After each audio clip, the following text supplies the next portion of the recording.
بھائی سوال جو ہے نا یہ ضروری نہیں ہے کہ مجھے ہر سوال کا جواب معلوم ہو. جس کا جواب معلوم ہو وہ بیان کر دوں گا، جس کا نہیں ہو تو کہہ دوں گا کہ مجھے پتہ نہیں. پریشان ہونے کی ضرورت نہیں. غیر مقلد اور اہل حدیث میں کیا فرق ہے؟ یہ بہترین سوال ہے. غیر مقلد کا مطلب ہے تقلید نہ کرنے والا، یہ لفظی ترجمہ ہے. اہل حدیث کا مطلب ہے حدیث والا، یہ لفظی ترجمہ ہے. اب تشریح یہ ہے، تقلید کسے کہتے ہیں؟ تقلید کہتے ہیں آنکھیں بند کر کے بے سوچے سمجھے بغیر دلیل کے کسی کی پیروی کرنا. اب بے دلیل یہ لغت میں لکھا ہوا ہے، القاموس الوحید وغیرہ میں لکھا ہوا ہے، لغت کی کتابوں میں، ڈکشنریوں میں. اب بے دلیل کا کیا مطلب ہے؟ بے دلیل کا مطلب ہے کہ قرآن نہ ہو، کیونکہ قرآن تو دلیل ہے. نبی کی حدیث بھی نہ ہو، یہ بھی دلیل ہے. اجماع نہ ہو، یہ بھی دلیل ہے. تو یہ قرآن، حدیث، اجماع، اور اسی طرح اس میں اور بھی ہے، عامی کا مفتی کی طرف رجوع کرنا، قاضی کا گواہوں کی طرف جو ہے گواہوں سے گواہی سن کے فیصلہ کرنا. تو اس کو چھوڑ کر چھٹی چیز ہے بغیر دلیل کے کسی کی پیروی کرنا، یہ تقلید ہے. تو اب غیر مقلد اسے کہتے ہیں جو بے سوچے سمجھے بغیر دلیل کے آنکھیں بند کر کے کسی کے پیچھے نہ چلے. اب ان کی قسمیں ہو سکتی ہیں. اب ایک اہل حدیث بھی غیر مقلد ہو سکتا ہے جو تقلید نہیں کرتا. اب ایک کو پرویزی بھی جو ہے غیر مقلد ہو سکتا ہے. غیر مقلد عقیدوں میں الحمدللہ یہ ایک منکر حدیث غیر مقلد ہو سکتا ہے. وہ کہتا ہے میں نہیں تقلید کرتا کسی کی، بھائی نہ میں حدیث کو مانتا ہوں نہ اور کسی کو. اس طرح بریلوی جو ہیں بریلوی حضرات وہ عقیدے میں غیر مقلد ہیں. تو یہ غیر مقلد لفظ یہ ایک لفظ ہے، اس کا معنی ہے کہ تقلید نہ کرنے والا. اب یہ کتاب و سنت پر عمل کرنے والا بھی ہے کہ نہیں، یہ ثابت نہیں ہوتا. اہل حدیث کہتے ہیں حدیث والے کو. حدیث والے دو لوگ ہیں، یا تو محدثین کرام ہیں جنہوں نے حدیثیں سنی تھیں، حدیثیں لکھی تھیں، حدیثوں کو یاد رکھا تھا، پڑھایا تھا، حدیثوں کے مدرسے چلائے تھے. دوسرے لوگ جو ہیں حدیث پر عمل کرنے والے. اور یہ بات جو میں کہتا ہوں یہ میں اپنی طرف سے نہیں کہتا، ابن تیمیہ رحمۃ اللہ علیہ نے فتاوی میں بھی یہ بات فرمائی ہے کہ اہل حدیث دو قسم کے لوگ ہیں. اب یہ جو محدثین تھے، یہ جو حدیث پر عمل کرنے والے تھے، ان لوگوں کا منہج کیا تھا؟ یہ کس طرح عمل کرتے تھے؟ بھائی یہ لوگ قرآن کو مانتے تھے، حدیث کو مانتے تھے، اجماع کو مانتے تھے. یہ سلف صالحین کے فہم پر کتاب و سنت پر عمل کرتے تھے. یہ اپنی مرضی کے مطابق قرآن حدیث پر عمل نہیں کرتے تھے، بلکہ جو صحابہ تابعین سلف صالحین سے ثابت ہوتا. تو اہل حدیث اس کو کہتے ہیں جو قرآن حدیث اور اجماع کو حجت سمجھتا ہے اور قرآن حدیث پر سلف صالحین کے فہم کی روشنی میں عمل کرتا ہے، اور اسی طرح سارے صحابہ کرام سے محبت کرتا ہے، صحابہ کرام کی گستاخی نہیں کرتا. جتنے بھی ثقہ تابعین تھے اور تبع تابعین تھے جو ثقہ تھے قابل اعتماد، ان سے محبت کرتا ہے، ان کا احترام کرتا ہے، کسی کی گستاخی نہیں کرتا، سلف صالحین کے منہج اور فہم پر ہے. اور باقی بھی جو باتیں مثلا اللہ تبارک و تعالیٰ 7 آسمانوں سے اوپر عرش پر مستوی ہے، وہ ساری صفات ان کو کما یلی کو بشان ہی کما یلی کو بجلالی مانتا ہے، وہ اہل حدیث ہے. اہل حدیث علیحدہ چیز اور غیر مقلد علیحدہ. اور یہ لوگ جو ہے یہ ہمیں غصے سے گالیاں دیتے ہوئے غیر مقلد کہتے ہیں اہل حدیث کو. یہ جو مخالفین ہیں نا یہ اس طرح کرتے ہیں. اور یاد رکھیں اللہ تبارک و تعالیٰ جو ہے نا علی کل شیء قدیر، اللہ رب العزت نے ان لوگوں کو کس طرح ذلیل کیا. یہ ہمارے لیے یہ غلط لفظ استعمال کرتے تھے، یہ لفظ انہوں نے اپنے اماموں کے بارے میں استعمال کیا، غیر مقلد کے لفظ. در مختار کی شرح تحتاوی میرے پاس موجود ہے، اس میں لکھا ہے کہ امام ابو حنیفہ، امام مالک، امام شافعی اور امام احمد حنبل، تحتاوی نے لکھا ہے کانو غیر مقلدی، یہ سارے غیر مقلد ہیں. اور اسی طرح مجالس حکیم الامت میں تھانوی کا یہ قول موجود ہے، انہوں نے کہا تھا امام ابو حنیفہ کا غیر مقلد ہونا یقینی ہے. تو بھائیو غیر مقلد علیحدہ چیز ہے. اہل حدیث وہ ہیں جو تقلید کے بغیر کتاب و سنت پر سلف کے صالحین کے منہج کی روشنی میں عمل کرتے ہیں.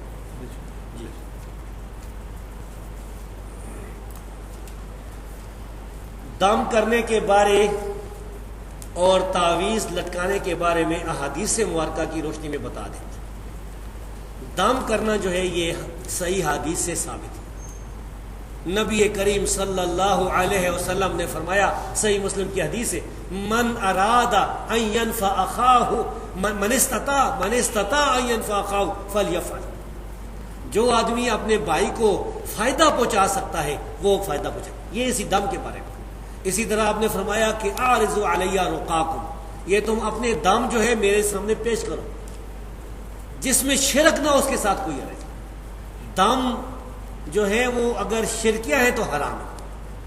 اگر کوئی ایسا دم کرتا ہے یا جبریل یا میکائیل یا غوث الاعظم یا پیر دستگیر، یہ سارے شرک ہیں، یہ بالکل جائز نہیں۔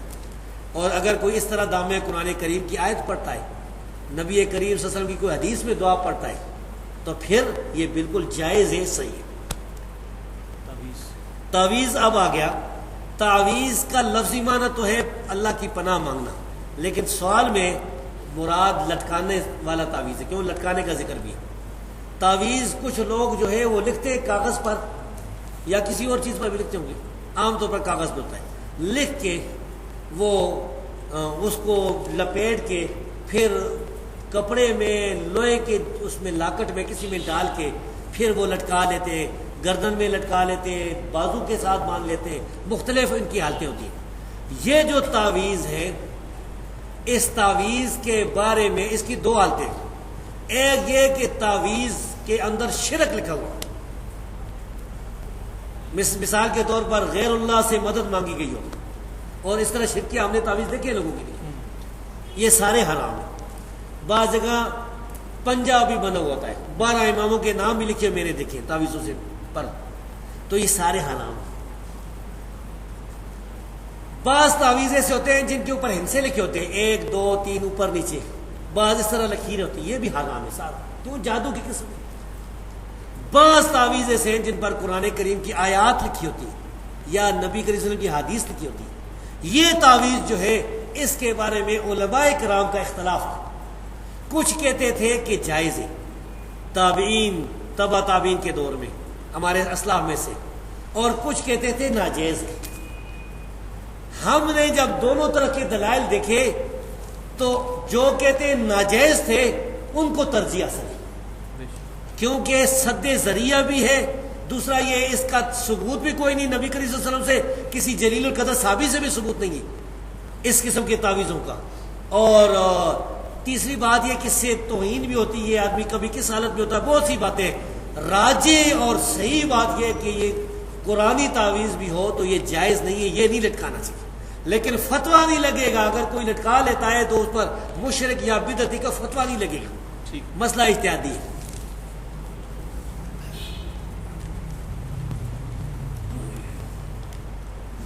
کیا کسی صحیح یا ضعیف روایت سے ثابت یا مروی ہے کہ مومن کی نگاہ سے بچو کیونکہ وہ خدا کے نور سے دیکھتا ہے؟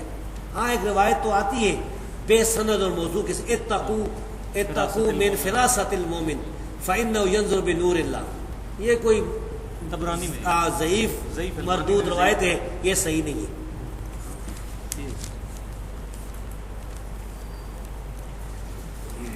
یہ بھی اچھا سوال ہے۔ اہل سنت والجماعت اور اہل حدیث میں کیا فرق ہے، اور کیا صحابہ کرام تابعین اور تبع تابعین اہل سنت ہے یا اہل حدیث؟ ایک تو بھائی یہ جو ہماری مجلس ہے یہ دینی مجلس ہے، میں آپ کے سامنے آیا ہوں نا، مجھے آپ سے نہ ووٹ چاہیے نہ نوٹ چاہیے نہ چندہ چاہیے، بالکل میں انشاءاللہ یہ بیان کر کے چلا جاؤں گا، ایک آنا بھی نہیں چاہیے۔ دوسری بات یہ کہ یہ باتیں دین کی ہو رہی ہیں، اور دین کا بھی اہم مسئلہ ہے، کیونکہ یا جنت ہے یا جہنم۔ اگر کتاب و سنت کا راستہ چھوڑ کے دوسرے راستے پر زندگی گزاری نا تو سب ہوا منصورہ ہو جائے گا۔ تو یہ تحقیق کا وقت ہے، مرنے سے پہلے پہلے تحقیق کر لیں، مسئلہ دیکھ لیں اور ٹھنڈے دماغ سے سنیں، اور جس میں بھی شک ہو اصل کتاب دیکھ لیں، حوالہ دیکھ لیں۔ اور کیا صحابہ کرام تابعین اور تبع تابعین اہل سنت تھے یا اہل حدیث؟ اہل سنت والجماعت کا مطلب ہے سنت اور جماعت والے۔ جماعت کے دو معنی ہو سکتے ہیں، ایک معنی یہ ہوتا ہے اجماع ماننے والے، ایک معنی ہوتا ہے صحابہ کی جماعت ماننے والے۔ دونوں مراد ہی ہیں. اور اہل حدیث حدیث والے. اب میں آپ سے پوچھتا ہوں کہ ایک آدمی آج نبی کریم صلی اللہ علیہ وسلم کی سنت معلوم کرنا چاہتا ہے. وہ چاہتا ہے کہ مجھے سنت معلوم ہو جائے, میں سنت پر عمل کرنا چاہتا ہوں. اس کا کیا طریقہ ہے, کدھر سے لے گا؟ صحیح حدیث سے. صحیح حدیث سے. حدیث کے علاوہ سنت کا کوئی اور ذریعہ نہیں ہے. یعنی یہ نہیں ہے کہ وہ کسی علاقے میں رہے تو باپ دادا جو ان کے کام کرتے آئے تھے یہ سنت ہے. نہیں بھائی, لوگوں کے باپ دادا تو مختلف کام کرتے آئے تھے. بریلیوں کے باپ دادا مختلف, بریلیوں میں بھی آگے گروہ ہوں گے. کسی کے باپ دادا کوئی اور طریقے پر ہوں گے بریلی, کسی کا دوسرے پر ہوگا. اسی طرح دیوبندیوں کی کسی کا باپ دادا حیاتی ہوگا, کسی کا مماتی ہوگا, اور بھی ہوں گے. بھائی یہ باپ دادا والی بات یہ سنت سے ثابت, یہ سنت والی بات نہیں. یہ امین حسن اصلاحی جو منکرین حدیث میں تھے تھا, یا جاوید غامدی جو آتا ہے ٹی وی پر, یہ جو لوگ سنت میں فرق کرتے ہیں نا, میں کہتا ہوں تم سنت لوگ ہیں کدھر سے؟ اگر کہتے ہو باپ دادا کا عمل ہے تو باپ دادا کا عمل تو ایک نہیں ہے. جس علاقے میں جاؤ گے الگ ہی عمل ہوتا ہے کہ نہیں؟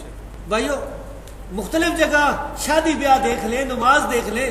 کسی جگہ مسجد میں سلام پھیرے گا امام تو رمضان میں لا الہ اونچا الا اللہ پڑھیں گے, پڑھتے کہ نہیں؟ بلکہ اس کے علاوہ بھی پڑھتے میرے خیال. تو یہ اس کے معلوم کرنے کا صرف اور صرف ایک ذریعہ اس دور میں رسول اللہ صلی اللہ علیہ وسلم کی حدیث. تو اہل سنت وہ یہ جو حدیث والے اہل حدیث ہے. اہل سنت اہل حدیث ایک ہی چیز کے دو نام ہیں. اور والجماعت یہ شیعہ کے مقابلے میں اجماع کے منکرین کے مقابلے میں اضافہ ہے, یہ بھی صحیح ہے. اہل حدیث جو ہے یہ اہل سنت والجماعت ہے.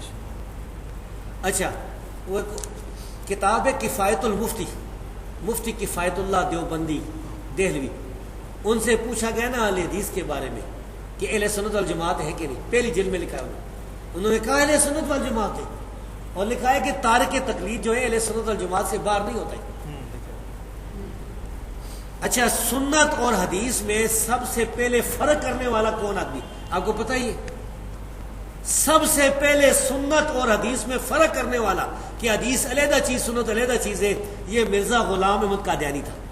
اس نے کشتی نوح میں جو اس کی کتاب ہے لکھا ہے کہ سنت علیحدہ چیز ہے, حدیث علیحدہ. یہ جتنے منکرین حدیث ہیں یہ مرزا قادیانی سے لیتے ہیں. حالانکہ اشرف علی تھانوی نے بشتی زور میں نے کہا حدیث سنت ایک چیز ہے. اور بھی ہم کتابیں, امام مالک رحمۃ اللہ علیہ کا تو مشہور صحیح واقعہ ہے جس میں وہ حدیث سنت کو ایک قرار دیتے ہیں. سنا دوں واقعہ وہ. امام مالک رحمۃ اللہ علیہ سے کسی نے مسئلہ پوچھا کہ یہ جو ہے وضو میں یہ پاؤں کی انگلیوں کا خلال کرنا کس طرح ہے, یہ پاؤں کی انگلیوں کا خلال کرنا یہ کیا مسئلہ ہے؟ انہوں نے کہا اس کی کوئی دلیل نہیں, کوئی ثبوت نہیں.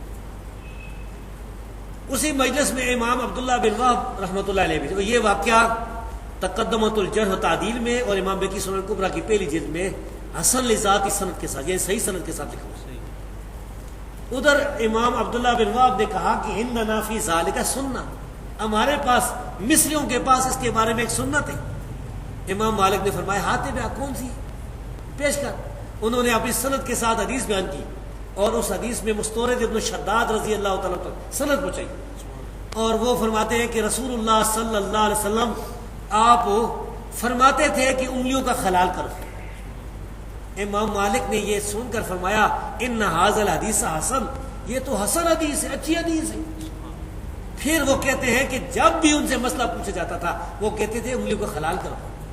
پہلے پتہ نہیں تھا, وہ کہتے تھے نہیں یہ خلال, جب پتہ چل گیا حدیث آ گئی خلال کرو.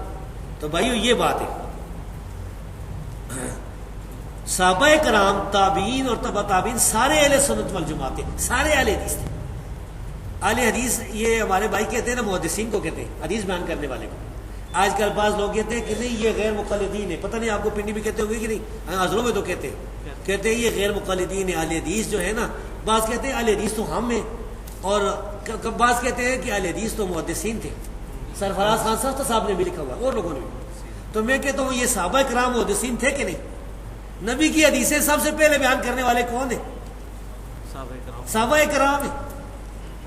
اسی لیے ایک گمراہ فرقہ جو ہے صحابہ کرام پر حملہ کرتا ہے, صحابہ کرام کو برا کہتا ہے نا.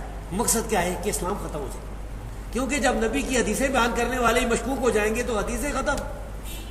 وہ میں کہا کرتا ہوں نا کہ چور جو ہے نا, چور اس کی سب سے زیادہ دشمنی کس سے ہوتی ہے؟ نہیں، یہ جو چور ہے نا، چوری کرنے والا، چوکیدار سے، چور کی سب سے زیادہ دشمنی چوکیدار سے۔ چور یہ چاہتا ہے کہ چوکیدار مر جائے تو میں لوٹ کے لے جاؤں۔ تو یہ جو چور ہے نا، جو دین کو ختم کرنا چاہتے ہیں، وہ جو دین کے چوکیدار تھے صحابہ کرام اور تابعین، ان کو برا کیا۔ بدعت کی جامع تعریف کیا ہے؟ کیا لاؤڈ سپیکر پر نماز پڑھنا بدعت ہے؟ مسجد میں اے سی لگانا، مسجد میں چراغ کی بجائے ٹیوب ویل لائٹ لگانا وغیرہ۔ بدعت کی جامع تعریف یہ ہے کہ جو چیز ادلہ اربع سے ثابت نہ ہو، جو چار دلیل قرآن، حدیث، اجماع اور اجتہاد، ان چاروں دلیلوں سے ثابت نہ ہو، اور خیر القرون میں اس پر عمل بھی نہ ہوا ہو، یعنی وہ چیز خیر القرون کے دور میں اس کا وجود ممکن ہو لیکن عمل بھی نہ ہوا ہو، اور ادلہ اربع سے بھی ثابت نہ ہو۔ اس کی مثال کیا ہے؟ اس کی میں ایک مثال دے دوں۔ اذان میں اگر کوئی آدمی کہتا ہے نا اشہد ان محمد رسول اللہ صلی اللہ علیہ وسلم، اس کے بعد کہتا ہے اشہد ان علی ولی اللہ، میں گواہی دیتا ہوں کہ علی رضی اللہ تعالیٰ عنہ اللہ کے ولی ہیں۔ بھائی کسی کو شک ہے کہ علی رضی اللہ عنہ اللہ کے ولی تھے؟ کوئی شک نہیں، یہ یقینی بات ہے کہ اللہ کے ولی تھے، یقینی بات ہے۔ لیکن اگر کوئی اذان میں یہ کہنا شروع کرتا ہے، ہم کہتے ہیں بدعت ہے، کیونکہ نہ یہ قرآن سے ثابت، نہ حدیث سے، نہ اجماع سے، اور نہ اس اتحاد سے یہ ثابت ہے۔ اور پانچویں بات یہ کہ صحابہ، تابعین، تبع تابعین، خیر القرون کا جو دور ہے اس میں اس پر عمل نہیں ہوا۔ اب رہ گئے یہ مثلا مسجد میں گھڑیاں، مسجد میں ٹیوب لائٹ، بھائی یہ ان کا تو دین کے ساتھ تعلق نہیں۔ یہ تو اگر مسجد نہیں ہے، کسی کا گھر ہے تو اس میں بھی گھڑی لگی ہوئی ہے ٹائم دیکھنے کے لیے، ٹیوب گھر ہے اس کا، اگر کوئی مثال کے طور پر کوئی ہوٹل ہے اس میں بھی ٹیوب لائٹ لگی ہوئی، اس کا دین کے ساتھ کیا تعلق ہے؟ اور اللہ فرماتا ہے، میرے استاد ہے نا حاجی ابو الرجال الدتا سودروی رحمہ اللہ، اللہ تعالیٰ ان کی قبر کو نور سے بھر دے۔ ایک آدمی کو انہوں نے کہا تھا، انہوں نے کہا بھائی میں قرآن سے ثابت کرتا ہوں کہ یہ گھڑی جو ہے نا یہ بدعت نہیں ہے۔ انہوں نے کہا اللہ فرماتا ہے وَأَنزَلْنَا الْحَدِيدَ فِيهِ بَأْسٌ شَدِيدٌ، اللہ فرماتا ہے ہم نے لوہا اتارا ہے، اس میں بڑی تکلیف ہے۔ تکلیف ہے نا، گولی مارتے مار جاتا ہے، دھماکے بم دھماکے ہو رہے ہیں، خود کچھ حملے ہو رہے ہیں، اور بھی بہت کچھ، وہ منافع للناس، اور لوگوں کے لیے فائدے بھی، تو فائدہ ہے نہیں کہ آدمی کو پتہ چل جاتا ہے کہ ہاں جی اتنے بجے، اب مجھے پتا تھا کہ میرا جو پروگرام ہے عصر کی نماز کے بعد 4:30 بجے، یعنی ہم وہی پرانا جو ٹائم ہے زرداری والا ٹائم نہیں والا، تو وہ 4:30 بجے جو ہے ہم نے وہاں نماز پر پہنچنا ہے، تو اس لیے ہم حضروں سے نکلے اس طرح۔ اگر یہ ہمیں پتہ نہ ہوتا تو پھر وہ تو حضرت سے ایک دن پہلے آنا تھا کہ بھائی ہمیں پتہ نہیں کس وقت میں ہوگا۔ اس لیے مساجد میں ایسی چراغ وغیرہ یہ کوئی بدعت نہیں ہے۔ بدعت ہے تو وہ اشہد ان علی ولی اللہ یا اذان سے پہلے الصلاۃ والسلام علیک یا رسول، اور یہ ایسا ہے جس کو بریلیوں نے بھی بدعت تسلیم کیا۔ غلام رسول سعیدی نے اگر بعد میں رجوع کر لیا، لیکن پہلے جو ہے اس کو ان کی مسجد میں نہیں ہوتا، ابھی ہوتا نا، ابھی نہیں ہوتا۔ ہاں جی۔ اچھا سر، یہ اگر اسپیکر کی وجہ سے مکبر کی سنت اٹھ جائے، مکبر کو سنت مانتے ہیں مکبر بھی شکر، ہاں جی، اگر اسپیکر کی وجہ سے مکبر کی سنت اٹھ جاتی ہے تو اس کانٹیکس میں پھر ہم جس طرح عرب والے ہیں انہوں نے مکبر بھی رکھا ہوا ہے، اسپیکر بھی رکھا ہوا ہے، لیکن 4 نمازیوں کے ساتھ اسپیکر لگا دیتے ہیں۔ نہیں وہ ویسے صحیح بات، یہ بات بہتر ہے کہ اگر لوگ زیادہ ہوں نا، مثال کے طور پر وہ 40 50 100 صفحے ہیں، تو اتنے دور تک جو ہے وہ آواز، اب لاؤڈ اسپیکر لگا ہوا ہے نا، تو اس میں فرض کرے کہ لاؤڈ اسپیکر نہ ہو تو پھر کدھر تک آواز جاتی تھی؟ فلان جگہ تک، تو بہتر ہے کہ پیچھے مکبر بھی ہو جائے۔ بہرحال یہ مسئلہ بھی اجتہادی مسئلہ ہے، اس میں ہم اگر وہ مکبر نہیں رکھتے اور لاؤڈ اسپیکر پر ہی استعمال کرتے ہیں تو چونکہ یہ ایک ایسی چیز ہے جو رسول صلی اللہ علیہ وسلم کے زمانے میں نہیں تھی۔ بہتر والی بات وہ یہ ایجاد بات کی ہے، اس دور کی ایجاد ہے۔ انبیاء، صالحین، صدیق وفات کے بعد اپنی قبور میں میٹھی نیند سو رہے ہیں، یا کس طرح قرآن حدیث کی رہنمائی سے واضح ہے؟ بھائی یہ تو انبیاء سارے جو ہیں وہ جنت میں اعلیٰ مقام پر، نبی کریم صلی اللہ علیہ وسلم جنت میں اعلیٰ مقام پر موجود، سارے انبیاء، صدیقین بھی اور نیک لوگ جتنے شہداء صالحین، سارے اپنی وفات کے بعد یا شہادت کے بعد عالم برزخ میں یا اللہ تبارک و تعالیٰ نے برزخ میں ان کو جنت میں اگر داخل کر دیا ہے، یا جس کی قبر کوئی جنت کے باغوں میں سے ایک باغ بنا دیا، قبر سے جنت کی طرف دروازے کھول دیے، تو اللہ تبارک و تعالیٰ ہر چیز پر قادر ہے. وہ سارے اسی طرح جنت میں خوشوں میں موجود ہیں، نعمتیں ہی نعمتیں ان کے لیے. اور ان میں سے ایسے بھی خوش نصیب ہیں جن کو کہا جاتا ہے نم کا نومت العروس، سو جا جس طرح دلہن سوتی ہے. اور اس سے یہ وہ پورا صحیح ثابت ہوتا ہے.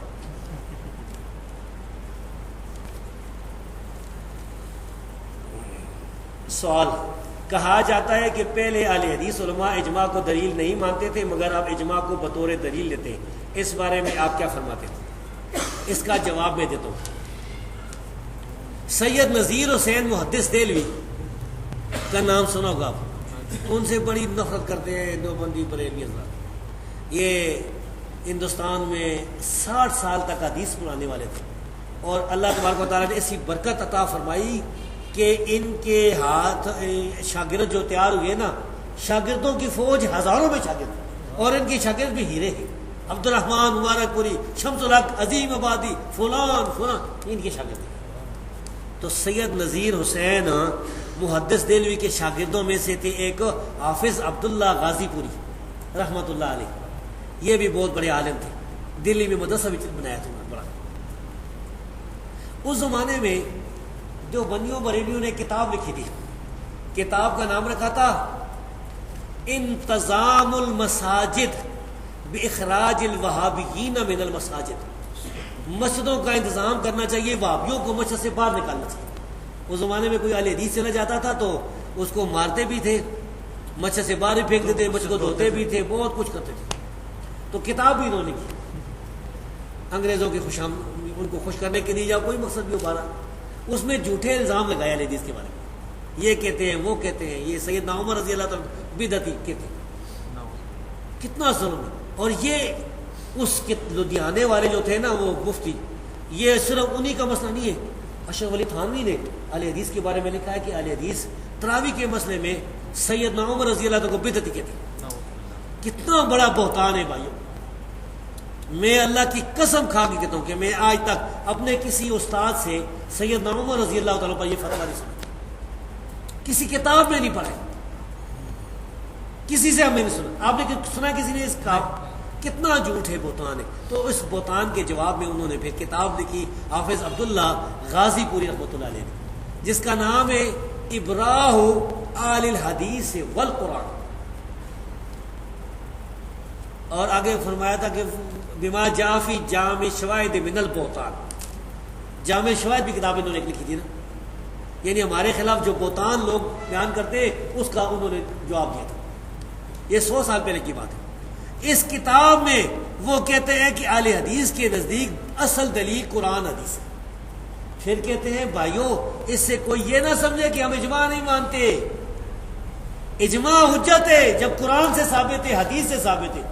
رسول اللہ صلی اللہ علیہ وسلم فرمایا اللہ میری امت کو گمراہی پر جمع نہیں کرے گا. تو جب اجماع حجت ہے تو خود بخود قرآن حدیث میں اجماع ماننا بھی آ گیا. تو یہ 100 سال پہلے بھی ہمارے علماء اجماع کو مانتے تھے. اگر کسی نے انکار کیا تو اس کی غلطی ہے بھائی. اور یہ اصل میں یہ بہتان ہے ہمارے خلاف جو یہ لگاتے ہیں کہ یہ بھی سوال ہے. اچھا،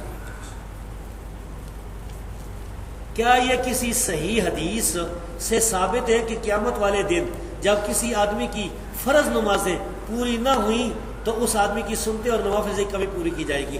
ہاں، یہ تو حدیث سے ثابت ہے کہ قیامت کے دن جو ہے نا وہ اس کے نوافل جو ہیں اور نوافل میں سنتے بھی ہیں اسے ایک کمی پوری کی جائے گی. یہ ہے حافظ. اب اس کا حوالہ میرا خیال ہے یہ سنن کی روایت ہے، سنن کی روایت ہے کہ اس طرح وہ کمی پوری کی جائے گی. حافظ ابن قیم رحمہ اللہ نے جو کتاب الصلاۃ لکھی ہے اس میں 2 گروہوں کے دلائل لکھے، اس میں یہ حدیث لکھی ہوئی ہے. مصنف ابن ابی شیبہ میں ہے کہ علی اور ابن مسعود رضی اللہ عنہ کی شاگرد رفع یدین نہیں کرتے تھے سوائے پہلی مرتبہ کے. اس کا جواب کیا ہے؟ اس کا جواب یہ ہے کہ بھائی یہ تابعین کی بات ہے. یہ جو ان کے شاگرد تھے نا ان 2 صحابیوں کے، یہ تابعین تھے، اور تابعین کا مسئلہ صحابہ کے بعد آتا ہے. صحابہ کرام جو ہے ان سے ترک رفع یدین ثابت نہیں ہے، ان سے رفع یدین کا کرنا ثابت ہے. کسی ایک صحابی سے بھی ترک رفع یدین ثابت نہیں. اس وجہ سے ہم یہ کہتے ہیں کہ یہ ان کا جو اجتہاد ہے ان کو تو ضرور اللہ تبارک و تعالیٰ اجر عطا فرمائے گا کہ کس وجہ سے اہل کوفہ کے عمل کی وجہ سے کس وجہ سے انہوں نے یہ کام کیا ہے. لیکن جب ہمارے سامنے نبی کریم صلی اللہ علیہ وسلم کی سنت ثابت ہو جائے، صحابہ کی آثار بھی صحیح ثابت ہے، بلکہ عبداللہ بن عمر رضی اللہ تعالیٰ عنہ تو دیکھتے تھے اگر کوئی آدمی رفع دین نہیں کرتا اس کو کنگیوں سے مارتے تھے. تو اس وجہ سے ہمیں تو اس کو ترجیح دینی پڑے گی. تابعین کی بہت سی باتیں ہیں، یہ جو ان کی تابعین ہے بہت سے تابعین کے مسئلے ہیں جو کہ حنفی نہیں مانتے. وہ ایک کتاب ہے نا اللمحات، اس میں ابراہیم نخعی کے 50 مسئلے لکھے ہیں محمد رئیس ندوی صاحب نے جو حنفی حضرات نہیں مانتے. ان میں سے ایک موٹا مسئلہ سمجھو، تابعین کہتے تھے جرائم پر مسح کرنا جائز ہے، اور ہمارے یہاں دیوبندی بریلوی کہتے ہیں جائز نہیں ہے. تو بھائی تو ادھر کے بنا دیں گے. یہ اب سوال ہے جی عیسیٰ علیہ السلام جب دوبارہ آئیں گے تو کیا نبی بن کے آئیں گے؟ اگر نبی بن کے نہیں آئیں گے تو نبی امتی کیسے بن سکتا ہے؟ اور اگر نبی بن کر آئیں گے تو نبی کی موجودگی میں نبی کیسے آ سکتا ہے؟ پہلی بات تو یہ کہ عیسیٰ بن مریم علیہ السلام قیامت سے پہلے آئیں گے، یہ بات صحیح حدیث سے ثابت ہے. آج آپ کو ایک نقطہ بھی بتا دوں کیونکہ ہمارے پڑھے لکھے بھائی بیٹھے ہیں نا، بہت زبردست نقطہ ہے، اور یہ نقطہ ایک آدمی نے ایک مرزائی مربی کے سامنے بیان کیا تھا تو وہ بھاگ گیا تھا. چکر ان کی تو بنیاد ہی یہی ہے. میں ابھی وہ بتاتا ہوں. مرزا غلام احمد قادیانی نام کا ایک کذاب دجال گزرا ہے، اس نے ایک کتاب لکھی حمامت البشرا. حمامت البشرا یہ چھپی ہوئی موجود ہے مارکیٹ میں، روا کی چھپی ہمارے پاس موجود ہے، شیطانی خزان میں بھی ہے. اس کتاب میں مرزا قادیانی نے یہ اصول لکھا ہے کہ نبی اگر کوئی پیشنگوئی بیان کرے، قسم کھا کر پیشنگوئی بیان کرے کہ میرے بعد یہ بات ہوگی، اور اس میں قسم کھائے کہ اللہ کی قسم یہ بات ہوگی، تو یہ ظاہر پر محمول ہوتی، یہ تعویل نہیں کی جاتی، مجاز نہیں ہوتی، اس کا ظاہری معنی مراد ہوتا. سمجھا گئی بات؟ اب نبی کریم صلی اللہ علیہ وسلم کی پیشنگوئی صحیح بخاری مسلم میں موجود ہے. آپ نے فرمایا کہ یعنی قسم کھا کر آپ نے فرمایا کہ عیسیٰ بن مریم تمہارے اندر نازل ہوگا. تو عیسیٰ بن مریم جو ہے وہ قیامت سے پہلے نازل ہوگا. یہ مرزا غلام ورد چراغ بی بی یہ نازل ہوگا، یہ کوئی حدیث نہیں، عیسیٰ بن مریم والی حدیث ہے. پھر یہ بھی ثابت ہے کہ عیسیٰ بن مریم آسمان سے نازل ہوگی. مسند البزار میں یہ صحیح روایت موجود ہے. ایک دفعہ میں نے پیش کی تھی مرزا، وہ بھی بات کہتے وہ بیکی والی روایت مسلمانوں سے کہتے ہیں نا، میں تو وہ بھی خیر. عیسیٰ علیہ السلام نبی ہے، اس میں کوئی شک نہیں کہ عیسیٰ علیہ السلام اللہ کے نبی ہے، سچے نبی ہے، اور نبی سے نبوت چھینی نہیں جاتی. تو جب وہ آئیں گے نبی ہی ہوں گے. لیکن اس کے ساتھ ساتھ وہ نبی کریم صلی اللہ علیہ وسلم کے صحابی بھی ہیں، کیونکہ عیسیٰ علیہ السلام جو ہے ان کی ملاقات ہوئی ہے رسول اللہ صلی اللہ علیہ وسلم کے ساتھ، دونوں زندہ تھے. اس لیے حافظ ابن حجر نے علیہ صحابہ میں عیسیٰ علیہ السلام کو صحابی ذکر کی، اور صحابی امتی ہوتا ہے، تو عیسیٰ علیہ السلام امتی بھی ہے، نبی بھی ہے. جب آسمان سے نازل ہوں گے آئیں گے، اب وہ کس طرح کریں گے؟ صحیح مسلم میں لکھا ہوا ہے امکم بکتاب ربکم و سنت نبیکم. عیسیٰ علیہ السلام جو ہے تمہاری امامت کریں گے اللہ کی کتاب اور نبی کی سنت کے ساتھ. تو بھائی اب عیسیٰ علیہ السلام پر وہی بھی آئے گی، لیکن وہی کا تعلق دین کے کسی مسئلے کے ساتھ نہیں ہوگا. وہی یہ ہوگی کہ چلو مسلمانوں کو لے کے جاؤ، دجال کو مارو، یہ کرو. دین مکمل ہو چکا، یہی دین عیسیٰ علیہ السلام جو ہے نافذ کرے گا. ہمارے کچھ بھائی جو ہے فتاوی شامی میں لکھا ہوا ہے اور مکتوبات شیخ سرہندی میں لکھا ہوا ہے کہ عیسیٰ علیہ السلام حنفی مذہب پر سے دیکھا ہے.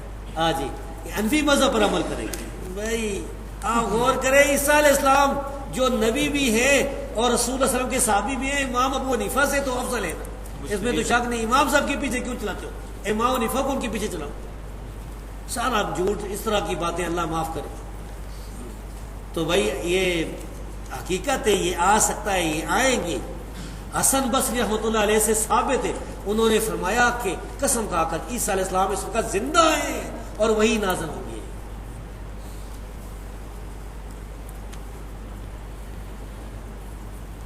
73 فرقوں والی حدیث کی موجودگی میں دوسروں کو کس حد تک دعوت دینی چاہیے؟ 73 فرقوں والی حدیث تو صحیح ہے، اس میں شک نہیں کہ صحیح حدیث ہے. 72 دوسری ہے، ایک جنتی ہے.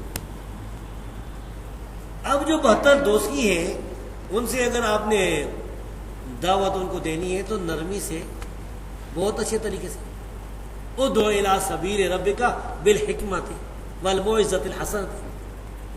یہی طریقہ ہمارے اسلاف سے ثابت ہے. وہ میں نے بتایا تھا نا، آپ کو پتا ہے، میں آپ کو بتا دوں.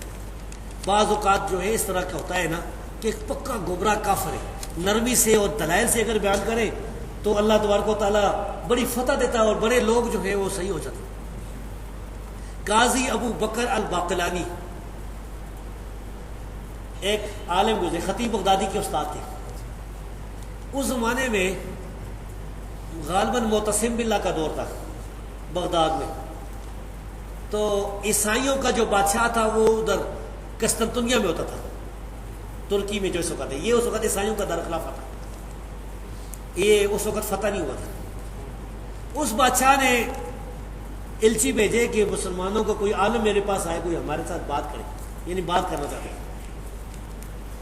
تو خلیفہ نے قاضی ابو بکر الباقلانی کو بھیجا ہے. یہ بہت حاضر جواب انسان تھا. قاضی صاحب جب گئے تو اس بادشاہ نے کوئی ایسا انتظام کیا تھا کہ جو آدمی آتا تھا وہ جھوک کے داخل ہوتا تھا دربار میں، سجدہ کی حالت میں. قاضی ابو جعفر جب اس جگہ پہنچے تو انہوں نے کھڑے ہو کر پہلے پیٹھ بھی کاٹ لی اور پہلے ٹانگیں اندر داخل کی اور پھر پیٹھ پر چلتے ہوئے آ کے دربار میں سیدھے کھڑے ہوئے. تو بادشاہ تو ناکام رہا. اس بادشاہ نے مذاق اڑاتے ہوئے طنز و مزاح کے اس الفاظ میں کہا کہ سنا ہے تمہارے نبی کی بیوی پر زنا کی تہمت لگی تھی. امی عائشہ صدیقہ کا اس نے ذکر کیا. مسلمانوں کی توہین کرنا چاہتا تھا. قاضی ابو بکر نے پھر وہاں جواب دیا. اس نے کہا ہاں 2 عورتوں پر تہمت لگی تھی زنا کی. ایک شادی شدہ عورت تھی جس کا کوئی بچہ پیدا نہیں ہوا، کیونکہ بچہ ہی پیدا ہو سکتا ہے نا زنا سے، کوئی بچہ پیدا نہیں ہوا.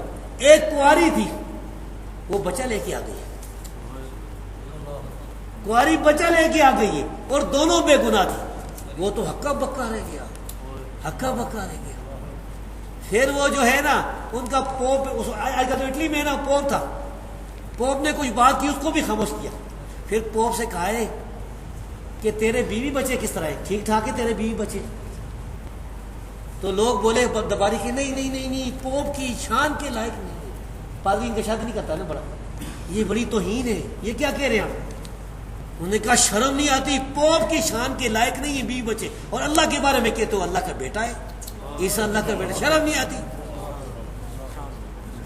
تو بھائی یہ اچھے طریقے سے دعوت دے، دلائل کے ساتھ دعوت دے، کسی کو کافر مشرک نہ کراتے. موسیٰ علیہ السلام والا قول وہ یاد رکھے. فما بال القرون الاولی، فرعون نے کہا تھا یہ اگلوں کا کیا ہوگا؟ انہوں نے کہا علم عند ربی فی کتاب لا یضل ولا ینسى. لفظ فرشتہ ہم اکثر ملائک کے لیے استعمال کرتے ہیں، تو کیا قرآن و حدیث کی روح سے یہ ٹھیک ہے؟ ٹھیک ہے بھائی، زبانیں. ومن آیاتی، اللہ فرماتا ہے ومن آیاتہ خلق السماوات والارض واختلاف السنتکم والوانکم. اللہ کی نشانیاں میں سے یہ ہے آسمان زمین پیدا کیا، یہ تمہاری زبانوں کا اختلاف، تمہارے رنگوں کا اختلاف، کوئی کالا کوئی سفید، کوئی گورا کوئی سانولا. یہ ترجمہ ہے، یہ یعنی ملک کا فارسی میں ترجمہ ہے، تو یہ جائز ہے، یہ کوئی نہ چیز نہیں. یہ اسلام نہیں کہتا کہ تم دوسری زبان نہ بولو. اسی وجہ سے میں کہتا ہوں خدا کا لفظ بھی جائز ہے. بعض اہل حدیث جو ہے نا، شیخ حمید اللہ پشاوری نے اس بارے میں رسالہ بھی لکھا. نہیں بھائی، خدا کا لفظ بھی جائز ہے، بہتر نہیں، بہتر اللہ کا ہے. ہم تو اللہ ہی کہتے ہیں، لیکن اگر کوئی کہتا ہے تو یہ ترجمہ ہے. وہ ایک آدمی تھا نا شیخ غلام اللہ رحمتی صاحب، ایک بہت بڑے اہل حدیث عالم ہے صبح سرات میں. تو ان کے پاس گیا اور اس نے کہا کہ خدائے نہ منما پشتوں میں کہ میں خدا نہیں مانتا ہوں. تو انہوں نے جواب دیا حضرت تمہارا کافر نہیں مان، میں اتنا کافر نہیں ہوں کہ میں کہوں میں خدا نہیں مانتا. تو کہ میں لفظ خدا نہیں مانتا، یہ لفظ نہیں مانتا. تو بہرحال اس بار اجماع ہے، جب خدا پر اجماع ہے، آلوسی نے روحانی میں اجماع نقل کیا ہے ترکی کہتے ہیں تکری، ازبک کہتے ہیں تھینگے تالا، یونانی کہتے ہیں تھیوس، انگریز کہتے ہیں گاڈ، اور کتنے کی کیا کہتے ہیں؟ تھیوس تو مجھے پتا کیونکہ یونانی مجھے آتی ہے۔ یہ دوسرا سوال سینسر، سوال کا جواب ضروری نہیں ہے، اس کے لیے حضرت تشریف لے کے آئے۔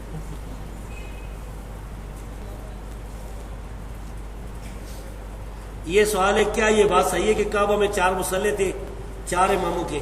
ہاں بھائی 4 مصلے تھے خانہ کعبہ کے ارد گرد، لیکن یہ مصلے اماموں نے نہیں بنائے تھے، یہ کوئی ان کی وفات کے 700 سال بعد بنے، اور یہ ترکوں نے بنائے تھے، یہ عثمانی ترک جو تھے نا، ترکوں نے یہ مصلے بنائے تھے 4 مصلے، اور ان کے بارے میں رشید احمد گنگوئی انہوں نے لکھا ہے کہ یہ بری بات ہے، ان کی تالیفات میں لکھی، ہاں یہ امر زبون ہے، برا ہے، وہ میرے پاس حوالہ لگا ہوا ہے، وہ فون پر مجھ سے آپ حوالہ لے سکتے ہیں۔ تو یہ اللہ تعالیٰ جزائے خیر دے یہ آل سعود کو کہ انہوں نے شیخ یہ ملک عبدالعزیز نے آ کر 4 مصلے ختم کی۔ میرے والد صاحب کہتے ہیں کہ میں جب گیا تھا 1953 میں، وہ حج کے لیے گئے تھے بسوں پر، وہ کہتے ہیں اس وقت مصلے موجود تھے لیکن نماز نہیں ہو رہی تھی۔ ہاں ابھی تصویریں ہیں اس کی۔ اچھا، تو وہ اس طرح تھا کہ نماز خاص طور پر مغرب کی نماز میں بڑا باسیاؤں نے لکھا ہے کہ جب مغرب کی نماز حنفی بھی اسی وقت پڑھتے ہیں، جب اہل حدیث شافعی بھی پڑھتے ہیں، سارے اپنے، تو امام ایک کہتا ہے اللہ اکبر رکوع کے لیے جاتا ہے، دوسرا سمجھتا ہے کہ نہیں سجدے کو جا رہے ہیں، وہ اللہ اکبر سجدے کو جا رہا ہے۔ اسی طرح وہ کچھ سمجھ نہیں آتی تھی کہ کیا ہو رہا ہے۔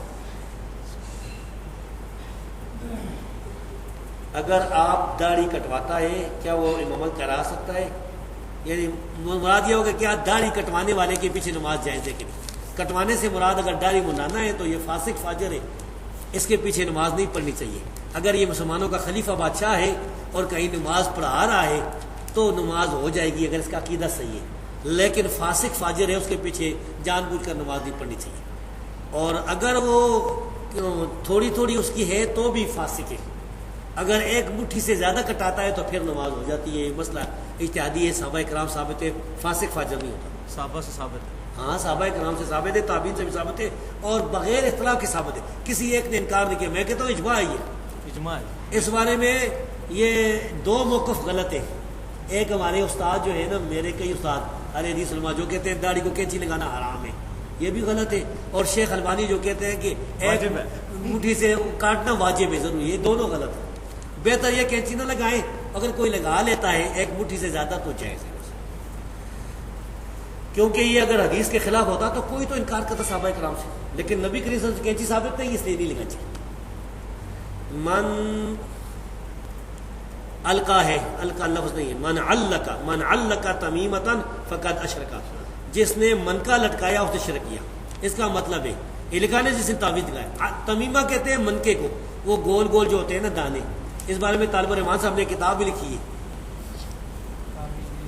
وہ اگر یہ جواز کی طرف گئے لیکن اس کی بس وجہ یہ تھی کہ شاہ محمود ربانی نام کے ایک آدمی نے فتویٰ لگایا تھا یہاں پنڈی میں امام احمد حنبل رحمۃ اللہ علیہ پر، تو پھر جو ہمارے استاد ہیں، میرے استاد حافظ عبدالحمید اظہر حافظ اللہ، انہوں نے اور کس اور نے یعنی مشورہ دیا، تو پھر شاہ صاحب نے وہ کتاب لکھی ہے دفاع میں نا۔ تو بہرحال صحیح مسئلہ یہی ہے کہ جو شرک ہے، شرکیہ تعویذ یا یہ منکے جو ہے نا، پھاٹک منکا ہمارے یہاں انکوں میں یہ بھی استعمال ہوتا ہے، وہ کہتے ہیں پھاٹک منکا، تو یہ شرک ہے۔ اگرچہ ایک روایت یہ بھی آئی ہے امی عائشہ صدیقہ رضی اللہ تعالیٰ عنہا سے، وہ کہتی ہے کہ منکا اگر بیماری کے بعد ڈالا جائے تو شرک نہیں ہے، یہ بھی صحیح روایت ہے۔ تحوی کی شرح مانی الاثار میں، مستدرک الحاکم میں۔ یہ وہ کس نیت سے صحیح؟ اگر وہ عورت اپنی خوبصورتی کے لیے لگاتی ہے شاید اس کنٹیکس میں بس وہ ہوگا، بہرحال یہ ہے شرک جو ہے نا وہ شرکیہ اور یہ من کی شرک ہے۔ کون سی؟ اچھا عقائد اور مسائل، کون سی چیز عقائد میں شامل ہے اور کون سی چیز مسائل میں شامل ہے، یہ فرق عام آدمی کو کس طرح معلوم ہوگا؟ معلوم ہو جائے گا اللہ پر ایمان، رسول پر ایمان، اور اس طرح عذاب قبر، یہ ساری چیزیں عقائد ہیں۔ اب جو مسائل ہیں، مثال کے طور پر نماز میں رفع دین کرنا، ہاتھ باندھنا، یہ وغیرہ، یہ سارے مسائل، تو یہ آدمی تحقیق کر لیتا ہے۔ بعض ایسی چیزیں ہوتی ہیں جس کی وجہ سے انسان کافر نہیں ہوتا۔ مثال کے طور پر ایک آدمی تحقیق کرتا ہے کہ رکوع کے بعد ہاتھ باندھنے چاہیے، دوسرا کہتا نہیں مجھے ٹھیک ہے، اجتہادی مسئلہ ہے۔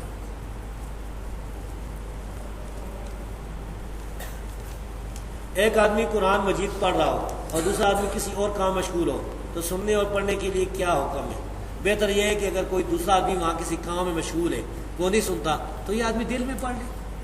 ضروری ہے کہ اس کو ممکن ہے کہ دو آدمی باتیں بھی کر رہے ہوں، کیونکہ ایک حدیث میں آتا ہے رسول اللہ صلی اللہ علیہ وسلم فرمایا کہ کوئی آدمی کسی پر قرآن جہرن نہ پڑھے، یعنی نمازی جو ہے نا، مثال کے طور پر نمازی نماز پڑھ رہا ہے اور ایک آدمی اونچا قرآن پڑھنا شروع کرے اور وہ بھول جائے تو یہ صحیح نہیں. تو اسی لحاظ سے مسلمان کی زبان اور ہاتھ سے دوسرے مسلمان محفوظ رہتے. تو اگر تو دوسرے بھائی کو تکلیف ہو رہی ہے تو وہ قرآن جو دل میں پڑھ لے، یا کہے اس دوسرے بھائی کو تم یہاں سے چلے جاؤ. دو ہی باتیں ہوتی ہیں، ورنہ جو ہے قرآن کا سننا ضروری ہے. سوالات بس کرتے ہیں جی. آپ کی بھی زبانی بھی کرتے ہیں، زبانی بھی کرتے ہیں. اچھا، مجھے ایک بیماری بھی ہے نا، یورک ایسڈ کی، مجھے پیشاب آ جاتا ہے بہت زیادہ، تو ابھی بھی آیا ہوا ہے. تو اس سے یہ ایک دو سوالوں کے پھر وہ سامنے کھول دینا چھوٹا پیشاب، اس کے بعد پھر سوال جواب کی بجس پھر شکر. ٹھیک. خاص طور پر سفر میں یورک ایسڈ بہت تیز ہو جاتا ہے، گردوں کی کمزوری جاتی ہے. 6 کلموں کی کیا حقیقت ہے؟ ان کو 5ویں اور 6ٹھے کو یاد کرنا، بچوں کو بڑوں کو یاد کرنے کی ترغیب دلوانا کیا بدعت ہے یا نہیں؟ اسی طرح بریلوی کتابوں میں دعائے جمیلہ، دعائے اکاشا وغیرہ کے متعلق کیا حکم ہے؟ دعائے جمیلہ، دعائے اکاشا کا تو مجھے پتہ ہی نہیں کیا ہے. بریلوی کے بارے میں تو خیر اتنی معلومات بھی ہمارے پاس نہیں ہے. تو دوسرا یہ 6 کلمے جو ہیں ان کا کوئی ثبوت نہیں ہے. کلمہ صرف ایک ہی ہے، لا الہ الا اللہ محمد رسول اللہ، یا اشہد ان لا الہ الا اللہ اشہد، یہ ایک کلمہ ہے. اور ہم نے یہ کلمہ ثابت بھی کر دیا اپنے رسالے میں اللہ کے فضل سے. جو اسی وجہ سے میرے استاد حافظ عبد المنان نور پوری حافظ اور انہوں نے مجھے خط بھی لکھا، بڑی خوشی کا اظہار کیا. تو یہ 6 کلمے یہ نہ تو کسی حدیث سے ثابت ہے، نہ کسی صحابی سے ثابت ہے، نہ کسی تابعی سے ثابت ہے، نہ کسی امام سے. امام ابو حنیفہ سے بھی ثابت ہے، امام تابعی سے بھی نہیں. پتہ نہیں چار کلمے تو حدیثوں بخاری مسلم میں موجود ہیں. نہیں، وہ تو دعائیں ہیں نا، دعائیں کلمے نہیں ہیں، وہ دعائیں ہیں نا. وہ دعائیں. کلمے یہ 6 نہیں ثابت کہ اسلام کے لیے 6 کلمے ہونے چاہیے، یہ دعائیں ہیں. دعائیں تو ہم یہ اس کا سوال کو جواب دیکھیں نا، تو پھر آپ ٹھیک ہے 4 سال بیان کر لیں، میں وہ کھل گئی اگر بتا رہے. قرآن مجید میں ایک جگہ کفار کو مردوں سے تشبیہ دے کہا گیا کہ یہ سنتے لمبا نہیں. جواب ہو جائے گا. آپ ہاں جی. ٹھیک وہ ہیں.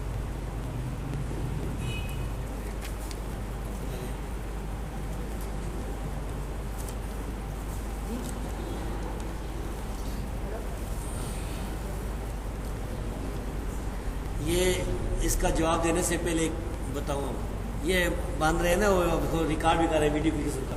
ہمارے کچھ بھائی اس کو ناجائز سمجھتے ہو سکتا ہے نا. تو مجھے یاد آیا ایک دفعہ ایک مناظرہ ہوا تھا، مناظرہ کرنے والے مبشر احمد ربانی صاحب تھے، میں معاون تھا ان کا. اچھا. ہیلا میں مناظرہ ہوا، ہیلا منڈی بہودی، اور مسئلہ رفع دین پر مناظرہ ہوا تھا. تو اس میں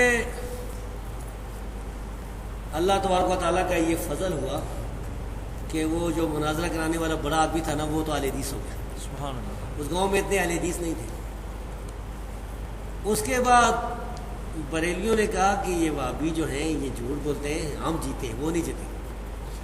انہوں نے یہ وہ شرمانی صاحب نے مجھے بتائی تھی، انہوں نے ویڈیو جو خود بنائی تھی نا، وہ اپنے ایک جگہ ڈیرے پر لگائی ہے.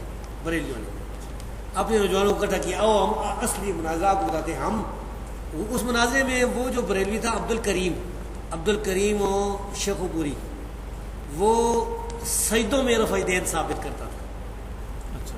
وہ ایک ہے. تو ہم جو ہے کہتے تھے یہ ضعیف ہے اور ہم رکوع سے پہلے. تو وہ جو کچھ لوگ اہل حدیث ہوئے تو انہوں نے کہا کہ یہ ہمارا مولوی بھی رفع دین ثابت کرتا ہے، وہ بھی ثابت کرتے ہیں رفع دین، تو چلو ٹھیک ہے. خیر انہوں نے جب ویڈیو لگائی نا، ویڈیو لوگوں کو دکھائیے، 6 نوجوان اہل حدیث ہو گاؤں میں سے، ان کے اپنے، کہ انہوں نے کہا کہ یہ تو اب سمجھ آئیے، وہ پھر اس گاؤں میں تو اب مسئلے بھی ہے نا اہل حدیث کی. تو یہ اس قسم کی جو ہے وہ جدید میڈیا ہے. بہرحال میں نے نہیں کہا تھا، یہ بھائی اپنی مرضی سے آئے، اور یہ وہ بھائی ہیں جو اللہ کے فضل سے بریلیوں سے اہل حدیث ہیں. پچھلے سال میرے پاس آئے تھے، اس وقت تحقیق کر رہے تھے. تو یہ تحقیق میں بڑے بڑے، میرے خیال میں نام نہ لوں، بہتر ہے ان علماء کے پاس گئے.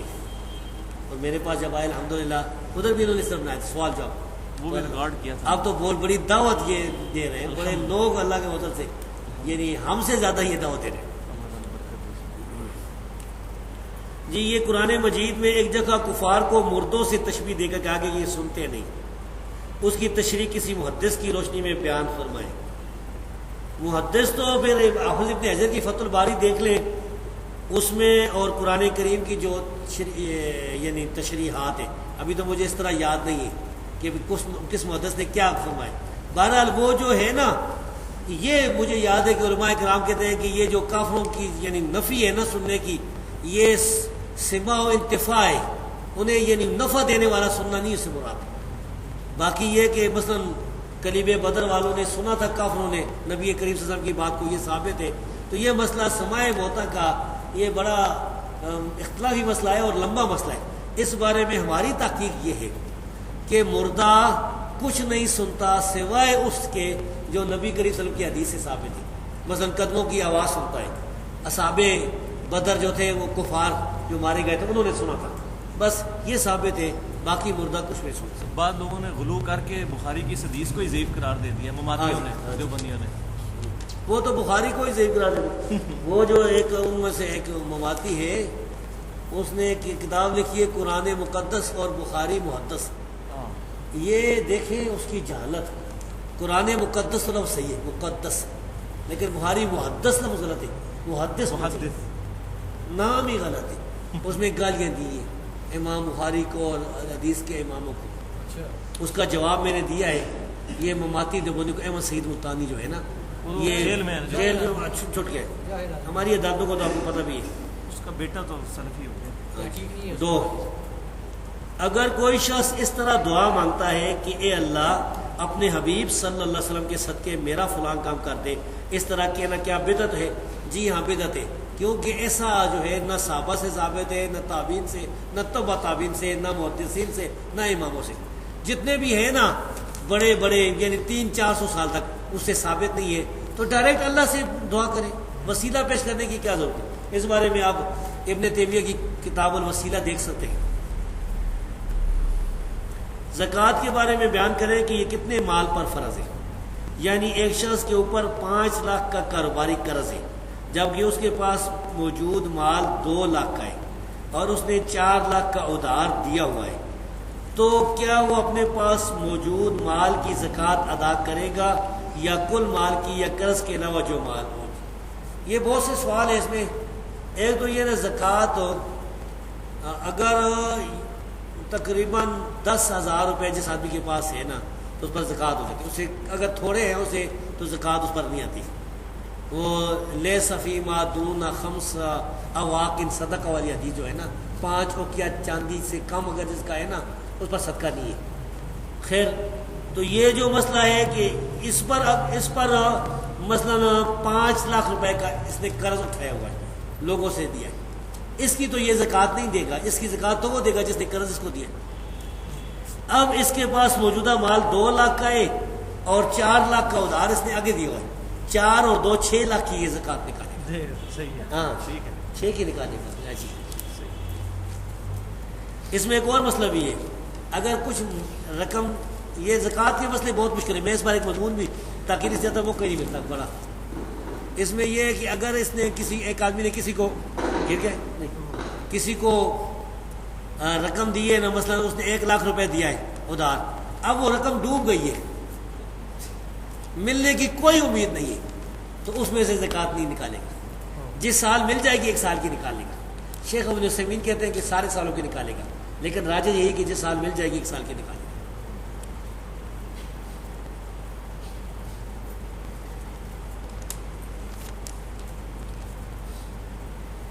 بھئی یہ ایک چلو جواب دے ہی نہیں، یہ حدیث ہے. عمار بن یاسر رضی اللہ عنہ کو رسول اللہ صلی اللہ علیہ وسلم نے فرمایا تھا کہ تمہیں ایک باغی گروہ قتل کرے گا. یہ حدیث بالکل صحیح ہے بخاری میں. ہاں صحیح بخاری. تقتل الفئۃ الباغیہ، متواتر حدیث ہے. سیدنا عمار رضی اللہ تعالیٰ کو باغی گروہ قتل کرے گا. آگے لکھا ہے کہ وہ حضرت امیر معاویہ رضی اللہ کے گروہ کی طرف سے قتل ہوئی ہے. نہیں، حضرت علی کی طرف سے نہیں، حضرت امیر معاویہ کے گروہ کی طرح، یہ غلط ہے. سیدنا علی رضی اللہ تعالیٰ عنہ کی کے فوج میں وہ موجود تھے، ان کے گروہ میں، ان کے لشکر میں موجود تھے، اور قتل کرنے والے جو تھے وہ سامنے والے شامی لشکر میں تھے، اور قتل کرنے والا جو تھا ابو الغادیہ تھا، ابو الغادیہ شامی امیر معاویہ رضی اللہ عنہ کے لشکر میں تھا ابو الغادیہ۔ تو ابو الغادیہ جو ہے، اچھا تو اب یہ باغی والا جو ہے ہم فتویٰ نہیں لگاتے بھائی، اس مسئلے میں یہ ہے کہ صحابہ کرام دونوں طرف صحابہ کرام تھے، مسئلہ اجتہادی تھا، اجتہادی خطا کی وجہ سے جو ہے وہ یہ کہہ سکتے ہیں کہ بھائی سیدنا علی رضی اللہ تعالیٰ کو گروہ جو ہے وہ اقرب الی الحق کے، وہ حق پر ہے۔ دوسرا جو گروہ ہے اگر کوئی اس کو باغی کسی نے کہا بھی نا تو وہ خطا اجتہادی کے معنی میں، یعنی باغی جو ہے وہ کافر نہیں ہوتا ہے، باغی مسلمان بھی ہو سکتا ہے۔ قرآن کی آیت ہے وَإِن طَائِفَتَانِ مِنَ الْمُؤْمِنِينَ اقْتَتَلُوا فَأَصْلِحُوا بَيْنَهُمَا، مومنوں کی دو جماعتیں، تو ہم پھر بھی سیدنا معاویہ رضی اللہ تعالیٰ عنہ یا ان کی جماعت کو باغی نہیں کہتے بھائی۔ لیکن یہ بات بالکل صحیح ہے کہ سیدنا عمار رضی اللہ تعالیٰ عنہ کو باغی جماعت قتل کرنے والی حدیث بالکل صحیح ہے۔ اگر حضرت عیسیٰ علیہ السلام نبی ہوں گے تو کیا حدیث میں آتا ہے کہ میں آخری نبی ہوں، میرے بعد کوئی نبی؟ ہاں یہ تو صحیح ہے، لیکن اس سے مراد یہ کہ رسول اللہ صلی اللہ علیہ وسلم کے بعد کوئی نبی پیدا ہونے والا نہیں ہے۔ نبی کریم صلی اللہ علیہ وسلم کے بعد قیامت تک کوئی نبی پیدا نہیں ہوا۔ عیسیٰ علیہ السلام تو پہلے نبی ہے، وہ تو دجال کو قتل کر، دجال کا فتنہ بہت بڑا فتنہ ہے، دجال کو قتل کرنے کے لیے اللہ تبارک و تعالیٰ انہیں نازل فرمائے گا، جس طرح کہ اللہ نے ان کے ساتھ وعدہ فرمایا ہوا ہے۔ اور اس سے یعنی وہ بعد والے نبی تو نہیں بن جاتے نا، عیسیٰ علیہ السلام تو پہلے تھے، اگر کوئی نبی پیدا ہو جاتا تو پھر ختم نبوت جو ہے اس میں فرق آتا۔ وہ ایک مولوی صاحب نے لکھا ہے نا کہ فرض کرے کہ کوئی آدمی کوئی نبی پیدا ہو جائے تو ختم نبوت میں فرق نہیں آئے گا، خاتمیت محمدی میں۔ یہ غلط بات ہے، بالکل یہ بالکل غلط بات ہے، بڑا فرق ہے، وہ تو ختم نبوت ہی ختم ہوتا۔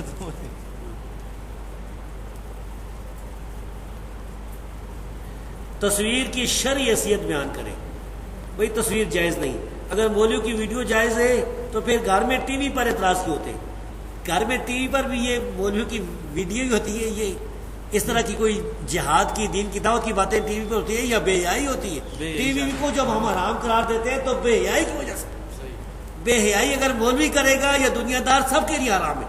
ان الذين يحبون ان تشيع الفاحشة في الذين امنوا لهم عذاب اليم في الدنيا والآخرة، جو لوگ مومنوں میں بے حیائی پھیلا جاتے ہیں، فاحشہ عورتیں ہوتی ہیں، ناچ ہوتا ہے، گانے ہوتے ہیں، اور بھی گندی باتیں ہوں گی، ہو سکتا ہے کوئی گندی فلمیں بھی ہوں، کو پتہ ہی نہیں، ہمارے تو ہم نے ٹی وی دیکھا ہی نہیں، گھر میں ہے ہی نہیں، بے پردگی ہے۔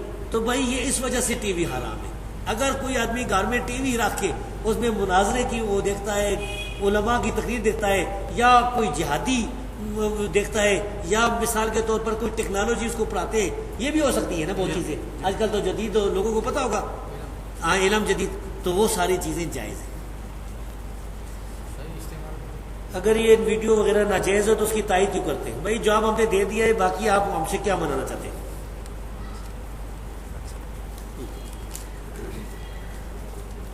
حدیث بیقی شریف الانبیاء یعنی احیاء رہ گیا فی قبور یصلون سے بعض لوگ انبیاء کی حیات ثابت کرتے ہیں، اس کی وضاحت فرمائی۔ ٹھیک ہے انبیاء زندہ ہیں لیکن ان کی حیات برزخی ہے، دنیاوی نہیں ہے، اس سے دنیاوی ثابت نہیں ہوتی۔ یہ حدیث اگر صحیح بھی ہوتی نا دنیاوی ثابت نہیں ہوتی۔ یہ حدیث جو ہے اس میں حجاج ایک راوی ہے، اب حجاج کون ہے یہ ثابت نہیں۔ ایک ضعیف روایت میں آتا ہے حجاج بن اسود ہے، اس کی بنیاد پر حافظ صاحب کو لگی غلطی، انہوں نے میزان دار میں حجاج بن اسود لکھ دیا، حجاج بن اسود لکھ دیا کہ یہ نکرہ یا مجہول ہے۔ حافظ ابن حجر نے بتایا کہ نہیں یہ ثقہ ہے، تو حجاج بن اسود تو ثقہ ہے لیکن یہ راوی حجاج بن اسود نہیں، یہ کوئی اور ہے، یہ پتہ ہے مجہول ہے، تو اس وجہ سے یہ روایت صحیح ہے۔ البانی نے اس کو صحیح کہا ہے، شیخ البانی نے زابی کی جو ہے نا اس پر اعتماد کیا ہے، زابی نے حجاج بن اسود کہہ دیا تھا تو شیخ البانی نے اس پر اعتماد کیا ہے، تحقیق نہیں کی۔ یہ آگے جی مسند احمد کی حدیث معامر حضرت صلی اللہ علیہ کی وضاحت فرمایا کہ صحیح ہے کہ نہیں، یعنی ایک حدیث میں آتا ہے نا کہ کوئی آدمی مجھ پر سلام پڑھتا ہے تو اللہ تعالیٰ میری روح کو لوٹا دیتا ہے، یہ بھی بڑی مشکل روایتوں میں سے، اس کو بھی کچھ لوگ المانی وغیرہ صحیح کہتے ہیں، علماء عرب تو سارے تو ہم یہ کہتے ہیں کہ بھائی روح کو لوٹانے سے مراد کیا ہے؟ پہلی تو یہ بات ہے کہ روح پھر نکلی پھر آئی نکلی آئی نکلی آئی، یہ کیا ہوا؟ یہ تو ہاں یہ تو مسئلہ عجیب ہوا۔ پھر یہ کہ یہ بھی اس وقت لوٹائی جائے گی جب قبر پر کوئی درود پڑے گا نا، علماء تو اس کو قبر کے باپ پہ لے کے آئے، تو قبر پر تو درود پڑتا ہی کوئی نہیں، سارے حجرے کے باہر پڑتے۔ قبر پر تو پرویز نہیں پڑا ہوگا، پرویز جو بادشاہ بیٹھا ہوتا ڈکٹیٹر، اس کے لیے جب جاتے ہیں تو کھولتے ہیں نا حجرا، دروازہ اندر چلا جاتا ہے، یا کوئی اور جو ہے زرداری جا کے پڑتا ہوگا۔ ہمارے لیے تو قبر کے کدھر دروازہ کھلتا ہے جی؟ جیسا علماء عرب تو قائل ہے، بتاتے ہیں جی۔ اچھا مجھے بات کر دیں بھائی، ہمارے لیے ہم قبر پر نہیں جا سکتے، باہر حجرے میں باہر کھڑے، باہر کا تو کوئی ثبوت نہیں ہے، یہ تو دروازہ کھولی، قبر پر کوئی جائے گا تو پھر اٹھائی جائے گی۔ اچھا تو قبر پر بادشاہوں کے لیے وہ سعودی عرب والے کھولتے ہیں، عام لوگوں کے لیے نہیں کھولتے۔ ابن عبد الحادی اور دوسرے علماء نے یہی اس کا مراد دیا کہ قبر پر یہ مراد ہے۔ یہ حدیث میری تحقیق میں ضعیف ہے، صحیح نہیں ہے، عرب اس کو صحیح کہتے ہیں نا، وہ تو بعد میں بات کریں گے۔ تو پہلے تو سیوطی، ایک جلال الدین سیوطی نام کے ایک مولوی صاحب گزرے تھے، وہ حیات النبی کی قائل تھے، ان کے لیے یہ حدیث بڑی پھکی تھی، انہیں 18 جواب دیے، کبھی یہ کبھی وہ کہ، لیکن ہے تو بڑی عجیب بات، اگر باہر سے بھی لوٹائی جاتی ہے تو پھر لاکھوں آدمی سلام دے رہے ہیں تو لاکھوں دفعہ لوٹائی جائے گی، ایک دفعہ نہیں ہے، یہ نہیں کہ لوٹائی گئی اور قیامت تک لوٹائی گئی اور لاکھوں دفعہ، تو یہ ایک بڑی عجیب بات ہے جو امت میں کوئی اس کا قائل نہیں ہے۔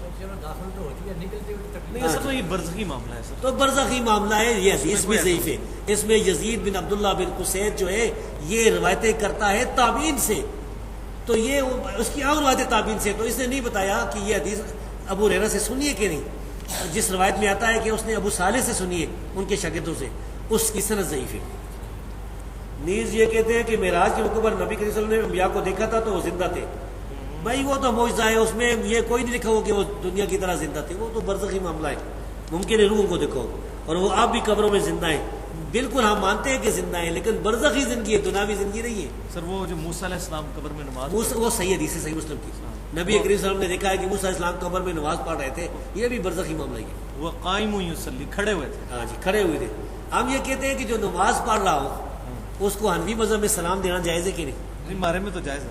نہیں، ہم تمہارے جائز ہے نا، چلو آپ تو قبر پر جائیں گے، جب حجرہ کھولے گا دروازہ تو دے دیں گے، لیکن وہ جو ہے جو بریلوی جو بندی ان کی نزدیک تو سلام دینے کا جو سلام جائز نہیں ہے نمازی کو، تو وہ نماز پڑھے، یا تو بتائیں کہ اس وقت وہ نماز پڑھے، اب سلام پھیر دیا ہے، اب ذکر کر رہے ہیں، اب سلام دے، بھائی اس خواہ مخواہ جو ہے یہ کرتے ہیں۔ صحیح مسئلہ یہ ہے کہ رسول اللہ علیہ وسلم قبر میں اور انبیاء برزخی طور پر زندہ ہے، برزخی، اور یہ بات حافظ ابن حجر نے بھی لکھی ہے، اور یہ حافظ ذہبی نے بھی یہی بات فرمائی ہے، دونوں یہی کہتے ہیں کہ وہ برزخی زندگی، دنیاوی زندگی نہیں۔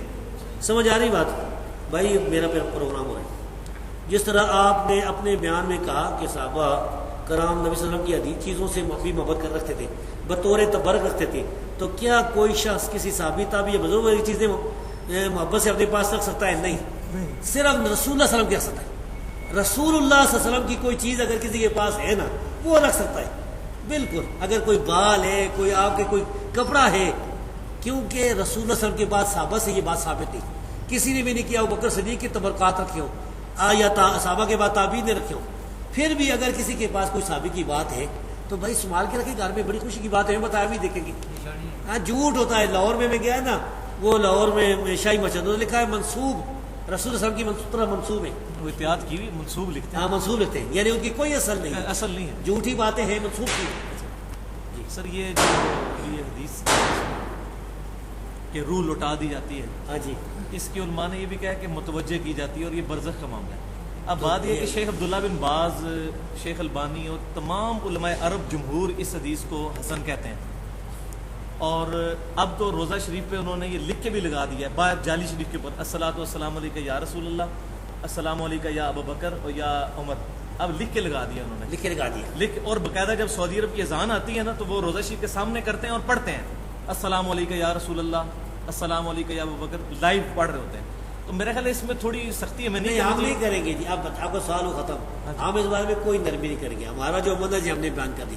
اب اگر انہوں نے کہا تو ان سے دلیل پوچھیں، ہمارے علم میں یہ ہے کہ عبداللہ بن عمر رضی اللہ تعالیٰ جب قبر پر جاتے تھے نا تو یہ کہتے تھے السلام علیکہ یا رسول اللہ، السلام علیکہ یا ابا بکر، السلام علیکہ یا ابا، یہ کہتے تھے، لیکن وہ قبر پر جاتے تھے، یہ سنن الکبریٰ بیکی، مصنف عبدالرزاق وغیرہ میں۔ اچھا ٹھیک، تو میں بتاتا ہوں اب وہ جاتے تھے قبر پر دروازہ کھول کے باہر جو ہے نا اس کا ثبوت دے ہمیں، کوئی اگر ثبوت پیش کر دے حجرے کے باہر تو پھر تو ہم کہیں گے لکھنا بھی جائز ہے، ورنہ سعودی عرب والوں نے یہ غلط کام کیا ہوا ہے. ان سے پہلے سعودی عرب والے اور تھوڑے غلط کام کرتے. ہاں یہ جو خانہ کعبے کے جو دروازے ہیں، ملک فات، درباب ملک فات، ماک ملک عبدالعزیز، یہ جتنے جو تھے یہ ان کی بادشاہی کی کیونکہ مقدس تھی، یہ نہیں کرنا چاہیے، کیا حیثیت ہے؟ نہیں کرنا باہر ضرور پڑے نماز والا. اچھا سر، ایک بڑا امپورٹنٹ سوال ہے ساروں کے اعتبار سے. آج کل طاہر القادری صاحب دورہ صحیح بخاری اور مسلم کر رہے ہیں جی اور یہ اس وقت بہت بڑا امتحان امت پہ آ پڑا ہے کہ وہ بخاری اور مسلم سے بدعقیدگیاں ثابت کر رہے ہیں اور ابھی تک اس کا کوئی پرٹیکولر جواب سامنے نہیں آ رہا. ابھی صحیح مسلم کی چوتھی نشست میں انہوں نے یہ بات کی، یہ بڑی امپورٹنٹ ہے. وہ یہ کہتے ہیں کہ اگر یہ 100 سال کا اگر عرصہ نکال دیا جائے، یہ 100 سال کا، اس سے پہلے جتنے انڈیا پاکستان کے لوگ ہیں، دیوبندی بریلوی، سب ایک عقیدے کے تھے. اور آج بھی صرف گلف کے لوگوں کو نکال کے جو عرب، ترکی، شام، لبنان، مصر، سب کے سب صوفیوں کا ماننے والے ہیں. یہ صرف 3-4% لوگ ہیں اور یہ 100 سال کا فتنہ ہے. پیچھے مہاجر مکی کے وہی عقیدے ہیں کہ جو بریلویوں کے عقیدے ہیں، لہٰذا اختلاف ختم کیا جائے. آپ یہ بتائیں کہ یہ اس وقت عام آدمی پریشان ہوتا ہے کہ دنیا میں 95% لوگ صوفیاء والے ماننے والے ہیں. تبلیغی جماعت ساری صوفیت کے اوپر بیس کرتی ہے. تو یہ صرف چند ایک لوگ ہیں، وہ کہتے ہیں یہ بہت بڑا وسوسہ ہے. آپ یہ ان 95% کو چھوڑ کے 5% کے چل رہے ہیں. اس کو تھوڑا بریف کریں طائفہ منصورہ کے اعتبار سے. یہ بہت بڑا وسوسہ ہے لوگوں کو. یعنی اکثریت کا جو ہے نا تانا دینا، اکثریت کا. قرآن کریم آپ دیکھیں اور نبی کریم صلی اللہ علیہ وسلم کی حدیث، تو ان سے یہ صاف ثابت ہوتا ہے کہ اکثریت جو ہے وہ سیدھے راستے پر نہیں آتی. مثال کے طور پر رب فرماتا ہے بسم اللہ الرحمن الرحیم اعوذ باللہ من الشیطان الرجیم وَإِن تُطِعْ مَن فِي الْأَرْضِ يُضِلُّكَ عَن سَبِيلِ اللَّهِ. اے نبی اگر تو اکثریت لوگوں کی اکثریت کی اطاعت کرے تو تجھے سیدھے راستے سے وہ گمراہ کر دیں گے. وَمَا يُؤْمِنُ أَكْثَرُهُم بِاللَّهِ إِلَّا هُمْ مُشْرِكُونَ. سورہ یوسف میں آتا ہے اکثر لوگ اللہ پر ایمان کا دعویٰ بھی کرتے ہیں، ایمان بھی رہتے ہیں اور مشرک بھی ہوتے ہیں. وَقَلِيلٌ مِّنْ عِبَادِيَ الشَّكُورُ. شاکر بندے تھوڑے. قرآن کریم سے اب تاریخ دیکھ لیں، نبیوں کی تاریخ دیکھ لیں. ایسے بھی نبی آئے ہیں جن کا کوئی ایک امتی نہیں تھا. قیامت کے دن وہ نبی ایک آئے گا، کوئی امتی نہیں ہوگا. کسی کے ساتھ 1 یا 2 امتی ہوں گے. سب سے زیادہ ہمارے نبی کی اور موسیٰ علیہ السلام کی عمر زیادہ ہوگی اسلام کی. تو یہ جو ہے سارے. اب میں آپ کو سناؤں ایک حدیث جو طاہر القادری کے لیے بھی بڑی پکی ہے، صحیح بخاری اور صحیح مسلم کی متفق ہونے سے. اچھا. قیامت کے دن رب العالمین اتنے غضب میں ہوگا جتنے غضب میں نہ کبھی پہلے ہوا نہ کبھی آئندہ ہوگا. اس دور سارے ڈرے ہوئے ہوں گے، انبیاء بھی ڈرے ہوں گے.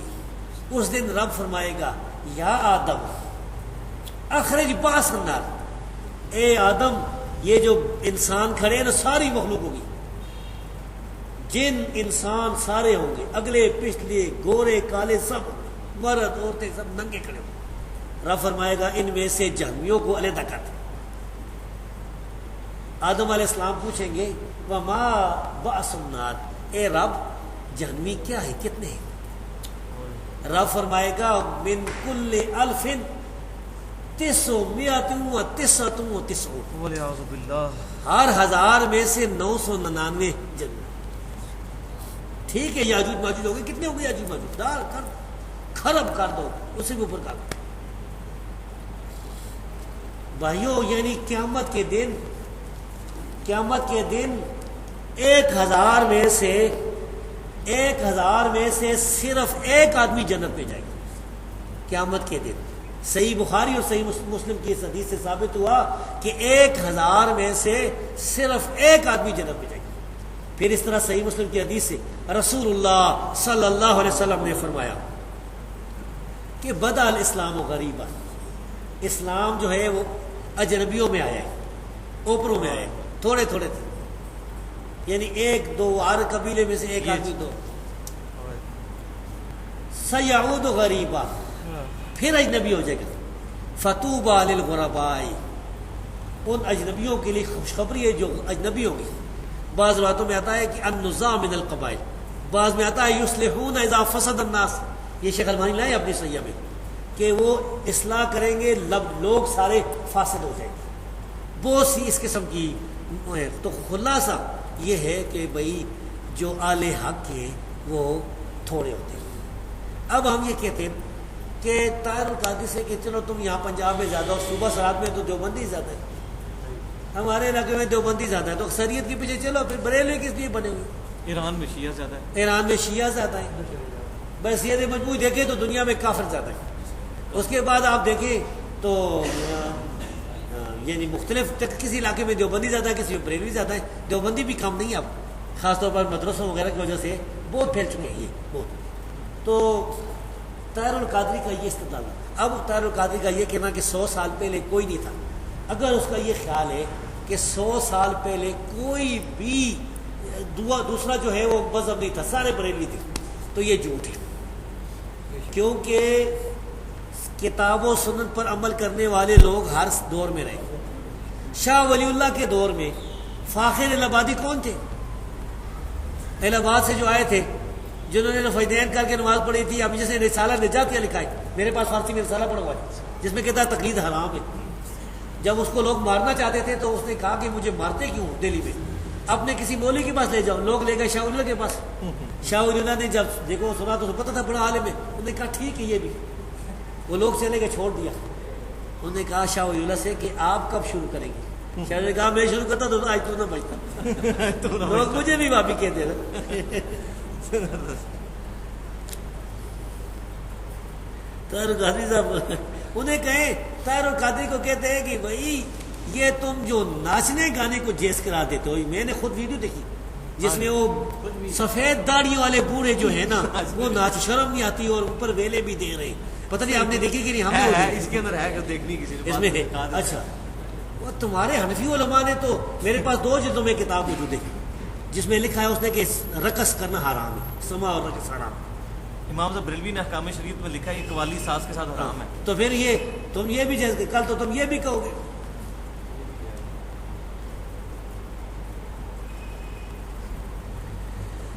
یہ لکھا ہے جی ایک بھائی نے، ذرا سن لیں۔ حضرت عائشہ رضی اللہ عنہا نے جنگ جمل یا صفین میں فرمایا تھا کہ میں نے حضرت محمد صلی اللہ علیہ وسلم سے سنا تھا کہ مسلمانوں کے 2 گروہ میں لڑائی ہوگی اور دونوں کے شہداء جنتی ہوں گے۔ یہ حدیث مجھے کوئی پتہ نہیں ہے، یہ حوالہ بھائی پیش کریں گے۔ آپ کیسے کہہ سکتے ہیں کہ علی رضی اللہ عنہ اقرب الی الحق تھے؟ میں تو دلیل کی بنا دیتا ہوں۔ نبی پاک صلی اللہ علیہ وسلم فرمایا کہ میری امت میں اختلاف ہوگا، 2 گروہ بنیں گے، پھر ان میں سے ایک تیسری جماعت نکلے گی مارکہ خارجیوں کی، فرمایا اس سے وہ گروہ جنگ کرے گا جو اقرب الی الحق ہوگا، سبحان اللہ، اور اسے علی رضی اللہ عنہ جنگ کی تھی۔ بے شک۔ اور یہ میں جو کہتا ہوں یہ اہل سنت کا منہج ہے۔ اور دوسری یہ بتاؤں کہ اس بات کا حضرت عائشہ کو پتہ کیوں چلا؟ بھائی آپ نے جو عائشہ صدیقہ کے ساتھ بات منسوخ کی ہے یہ ثابت نہیں، اور اگر ثابت بھی ہو تو آپ کا مسئلہ نہیں ثابت نہیں ہوتا۔ یہ ہم تو ہمارا یہ عقیدہ دونوں شہداء جنتی ہے، اس میں تو کوئی ہمارے خلاف بات ہے ہی نہیں، وہ دونوں صحابہ تھے جنتی ہے اللہ کے فضل سے۔ لیکن یہ بات ہو عائشہ صدیقہ رضی اللہ تعالیٰ پر تو وہ نظر آتی ہے مجھے، میرا جو محدثانہ تجربہ ہے نا مجھے یہ صاف جھوٹ نظر آتا ہے۔ جھوٹ۔ اور یہ صحیح حدیث ایک سناؤں، نبی کریم صلی اللہ علیہ وسلم فرمایا تھا کہ میری بیویوں میں سے کون سی بیوی ہے جس پر ہواب کے کتے بھونکیں گے؟ صحیح ہے یہ۔ جب عائشہ صدیقہ اپنے ساتھیوں کے ساتھ لشکر کے ساتھ جا رہی تھی ہواب سے تو وہاں کتے بھونکے بہت زیادہ، یہ غیب کی خبر پوری ہوئی، ثابت ہوئی۔ اس لیے ہم کہتے ہیں کہ نبی کریم صلی اللہ علیہ وسلم کو جو اللہ نے غیب بتایا تھا وہ جانتے تھے وہی کے ذریعے۔ تو عائشہ صدیقہ نے پوچھا یہ کون جگہ؟ فرمایا یہ ہواب ہے۔ انہوں نے کہا فرمایا مجھے تو حدیث یاد آ گئی، میں واپس آنا چاہتی ہوں۔ تو انہوں نے کہا کہ نہیں، اللہ مسلمانوں میں صلح کرا دی، یعنی مسئلہ صلح کا تھا، جنگ کا نہیں تھا۔ پھر جنگ ہوئی اور وہ پیشن گوئی پوری ہوئی۔ سر ادھر یہ بتا دیں ناسبی کون ہوتے ہیں؟ ہمارے اہل حدیث ناسبی میں کافی ناسبی، میں یہ بتاؤں کہ ایک شیعہ ہے نا، شیعہ جو صحابہ کو برا کہتے ہیں، یہ بھی گمراہ لوگ۔ ایک ہے ناسبی جو سیدنا علی رضی اللہ تعالیٰ عنہ سے بغض رکھتے ہیں، سیدنا حسین رضی اللہ عنہ سے بغض رکھتے ہیں، برا کہتے ہیں۔ ان میں سے فیض عالم صدیقی تھا ایک جیلم میں، اور اسی طرح قتل ہو گیا۔ اس طرح اور بھی ہے۔ یہ لوگ جو ہے فیض عالم صدیقی نے لکھا ہے، میں پڑھا ہے کہ نام نہاد خلافت، علی کی نام نہاد خلافت۔ نعوذ باللہ۔ فیض عالم صدیقی کے ایک اور بتاؤں، فیض عالم صدیقی لکھا ہے امیر المومنین، صاحب غار، پتہ نہیں کیا کیا، ابوبکر صدیق رضی اللہ عنہ، لکھا ہے امیر المومنین، شہید میراب، پتہ نہیں کیا کیا، سیدنا عمر رضی اللہ عنہ۔ امیر المومنین ذوالنورین، بڑی تعریف بیان کی. اب علی آئے، لکھا ہے علی، حضرت علی. نیچے لکھا ہے اس کا باپ کافر تھا. پھر لکھا ہے، میرے پاس کتاب موجود ہے، اس کا بھائی کافر تھا طالب. پھر لکھا ہے اس کا پیٹ بڑا تھا. پھر لکھا ہے اس کو خلافت کی خواہش تھی. پھر لکھا ہے اس کے دور میں 1 انچ بھی نہیں. یہ اس نے میرے خیال فیض عالم نہیں لکھا، یہ حکیم و عبد الرحمن خلیق دونوں میں سے ایک لکھا. یہ دونوں ناسمی تھے. بہرحال وہ کتاب میرے پاس موجود ہے. فیض عالم تو قتل بھی ہو گیا تھا. ہاں تو بہرحال یہ جو علی مولا علی، نبی پاک نے فرمایا کہ میں جس کا مولا اس کا علی مولا. یہ صحیح حدیث، من کنت مولا فعلی مولا. جو مولا علی سے، جو مولا سے مراد مشرک کشا نہیں ہے بلکہ محبوب اور پیارا ہے، تو جو اس سے دشمنی رکھتا ہے، برا کہتا ہے، ناسمی ہے. یہ کچھ اہل حدیثوں دیوبندی میں گھسا ہے. بھائی ہم نہ ناسمی ہیں نہ شیعہ ہیں. ہم رسول اللہ صلی اللہ علیہ وسلم کے سارے صحابہ سے پیار کرتے ہیں، سارے تابعین سے. نہ امیر معاویہ رضی اللہ عنہ کی گستاخی کرتے ہیں. امیر معاویہ رضی اللہ تعالیٰ عنہ کو بھی کاتب وہی سمجھتے ہیں، جنتی سمجھتے ہیں، خال المومنین سمجھتے ہیں. اور ساتھ ہی سیدنا علی رضی اللہ تعالیٰ عنہ سے ہی محبت کرتے ہیں. صحابہ کا جو جھگڑا ہوا اس میں خاموشی اختیار کرتے ہیں، سکوت کرتے ہیں. تابعین تبع تابعین اماموں سے محبت کرتے ہیں، کسی کی گستاخی نہیں کرتے. ہم نہ ناسبی ہیں، نہ رافضی ہیں، نہ یزیدی ہیں. ہم صرف سنی ہیں. صحیح. تکفیری کون لوگ ہیں؟ جو مسلمانوں کو کافر قرار دے. جو مسلمانوں کو کافر قرار دے وہ تکفیری ہے. صحیح. جو کسی حکمران کو کافر کرتا ہے وہ تکفیری نہیں ہو سکتا. ممکن ہے حکمران اس نے اللہ کا قانون نافذ کیا، طاغوت بیٹھا ہوا حکمران، لیکن آگے جو کہتا ہے کہ جو اس حکمران کو کافر نہیں قرار دیتا وہ بھی کافر، پھر جو اس کو نہیں کافر قرار دیتا وہ بھی کافر. سلسلہ یہ تکفیری لوگ ہیں. اور اس طرح کے تکفیری لوگ یہاں پر موجود ہیں. سوات میں، وزیرستان میں، افغانستان میں اس قسم کے لوگ. ڈاکٹر عثمانی والے بھی تکفیری ہیں، ٹھیک ہے، وہ پارٹی بھی. جماعت المسلمین والے تکفیری ہیں. جماعت المسلمین والے میرے پاس ایک دفعہ آئے تھے نا، وہ کہتے ہیں آپ مسلم نہیں ہیں. میں نے کہا بھائی میں قرآن مانتا ہوں، حدیث مانتا ہوں، میں کسی جماعت کے ساتھ نہیں، میں نہ مرکزی امید حدیث کے ساتھ، نہ لشکر طیبہ، نہ کسی پارٹی کے ساتھ نہیں، کوئی بیعت نہیں کی، کوئی رکنیت نہیں، غیر جانبدار ہوں. حدیثیں بیان کرتا ہوں، تم کہتے ہو کہ حدیث بیان کرنے والا محدث ہوتا ہے، تم مجھے مانتے ہو. بتاؤ میں مسعود کی بیعت نہیں کرتا، مسلم ہوں کہ نہیں؟ نے کہا آپ مسلم نہیں. استغفر اللہ. پھر جب اٹھے نا تو اس طرح کہتے ہیں، اس طرح اسلام. میں نے کہا دفعہ ہو پیچھے ہٹا ہاتھ کو، جب میں مسلم نہیں ہوں تو مجھے کیا سلام کرتا ہے؟ اچھا. بعد میں اس کو فتویٰ لگایا کسی دیوبندی بریلوی بار بھی، تو انہوں نے مارا ٹانگے تو ان کو مار کے تھا. بس یہ بھائی کچھ اس میں ایسا ہے جو میرے پاس آنا پڑے گا. کوئی طاغوت کے مسائل بہت نازک ہیں. ایجنسی والے جو ہے نا مجھ سے کچھ نہ کچھ فتویٰ نکالنا چاہتے ہیں کہ جلدی پہنچائیں. جس پر قرضہ ہو وہ جہاد پر جا سکتا ہے. ہاں جہاد پر جا سکتا ہے بھائی. اگر اس پر قرضہ ہے تو قرضہ ادا کرے، مدرسے داخل ہوئے، بڑا جہاد ہے، وہ جا کے پڑھے، بہت بڑا جہاد ہے. جی جی ٹھیک ہے جی. آپ بھائیوں سے اجازت دیتا ہوں. اللہ تبارک و تعالیٰ کتاب و سنت پر آپ کو مجھے ثابت قدم رکھے. اللہ تعالیٰ اس مجلس کو ہمارے لیے جو ہے باعث اجر بنائے. واقول جزاکم اللہ خیر. اب مجھے پانی پلا دیں.